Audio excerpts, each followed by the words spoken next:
Hello friends, welcome back. Khairatabad గణేశుడి నిమజ్జనం చూడడానికి వెళ్తున్నా. ట్రైన్ వస్తుందని రైల్వే వాళ్ళు గేట్ వేసారు.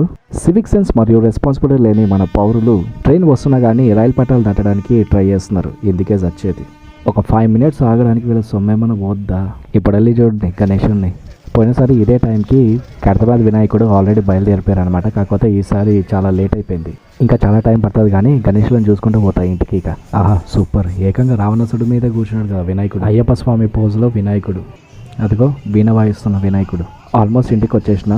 పడుకొని లేచి ఫ్రెష్ అప్ అయ్యి ట్యాంక్ బండ్కి రాగానే ఇదిగో ఫుల్ జనాలు ఉన్నారు. కన్ఫౌండెడ్ గణేశుడు 40 feet. ఇది స్లోగా కదులుతూ రావడం వల్ల వెనకలు ఉన్న వినాయకులు కూడా లేట్ అయిపోయారు అనమాట. బాగా అడ్డొచ్చిన వైర్లని కట్ చేస్తున్నారు. అదిగో వెనకాల ఉన్న వినాయకులన్నీ ఆగిపోయినాయి. అన్ని బేగం బజార్ నుంచి వచ్చే వినాయకులు ఇవన్నీ. ప్రతి సంవత్సరం పైల్వాన్ గణేశుడు ఎట్లయినా ఉండాల్సిందే. రాముడి అవతారంలో గణేశుడు, నరసింహస్వామి చేతిలో గణేశుడు, పహల్వాన్లను ఎత్తేస్తున్న పహల్వాన్ గణేశుడు, శివుడు పార్వతి కలిస్తే అర్ధనారీశ్వరుడు రూపంలో వినాయకుడు, మత్స్య అవతారం మీద తాండవం చేస్తున్న వినాయకుడు.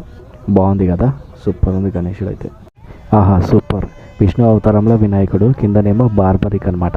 అంటే భీముడి మన్వడు, ఘటోత్కచుడి కొడుకు. పంచముఖ వినాయకుడు.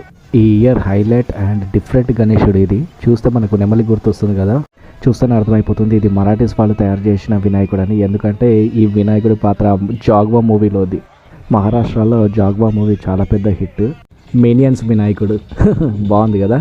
ఇంకా చూద్దాం డిఫరెంట్ వినాయకులని. నాకు మాత్రం ఇది బాగా నచ్చింది. ముద్దుగా ఉన్నాడు వినాయకుడు. ఇట్లుంటే నిమజ్జనం ఏం చేస్తావు వినాయకుడి బొమ్మని. ఆహా butterfly where are you going. ఇది ఇంకో యూనిక్ వినాయకుడు. బటర్ఫ్లై రెక్కలతో ఫుల్ మెరిచిపోతున్నాడు కదా వినాయకుడు. సిద్ధి బుద్ధి భార్యలతో ఓంకారం మీద సేద తీరుతున్న వినాయకుడు. అక్కడ సిద్ధి బుద్ధి అయితే ఇక్కడ శ్రీకృష్ణుడు రాధ రూపంలో ఉన్నాడు. ఇది కదా మనకు కావాల్సింది. యూనిక్లు డిఫరెంట్లు కాకుండా సాంప్రదాయం గుర్తు చేస్తుంది ఈ వినాయకుడిని చూస్తుంటే. మనకు చూడ్డానికి 2 కళ్ళు సరిపోవట్లేదుగా.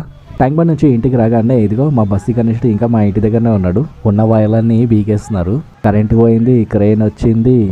ఇక అందరు కలిసి విగ్రహాన్ని టస్కర్ దగ్గరికి ఇక జరుపుతూ ఉన్నారు. ట్యాంక్ బండ్ ఇంటి పక్కనే కదా అనేసి పొద్దున్న లేచి ట్యాంక్ బండ్ మీదకి రాగానే ఇదిగో మా బస్తీ గణేశుడు నాకు ఇక్కడ దర్శనం ఇచ్చిండు. ఇక పూర్వాళ్ళందరికీ నమస్తే చెప్పేసి మళ్ళీ ట్యాంక్ బండ్ మీద తిరుగుతూ ఉన్నా. Selfie with Ganesh, baby Ganesha. మస్తు విగ్రహాలు ఉన్నాయి హిమాయత్ నగర్ వరకు. అదిగో హంసల మీద నాట్యం చేస్తున్న వినాయకుడు. బాగుంది. వెనకాల అమ్మవారు, ముందు వినాయకుడు. నైట్ అంతా బాగా ఆడి అలసిపోయినట్టు ఫుల్ అన్నారుగా. నంది మీద లింగం మీద వినాయకుడు. విగ్రహం చేసినోని మెచ్చుకోవాలి ఫస్ట్. హైదరాబాద్ మీద కూర్చున్న వినాయకుడు ఇంద్రుడిలాగా ఉన్నాడు. ఎవ్రీ ఇయర్ క్లాసిక్ ఐడియల్ ఇది అయితే. Very cute. భూమి మీద కాలు పెట్టి హీరోలాగా ఉన్నాడు కదా. ఇది ఈ ఇయర్ ఇంకో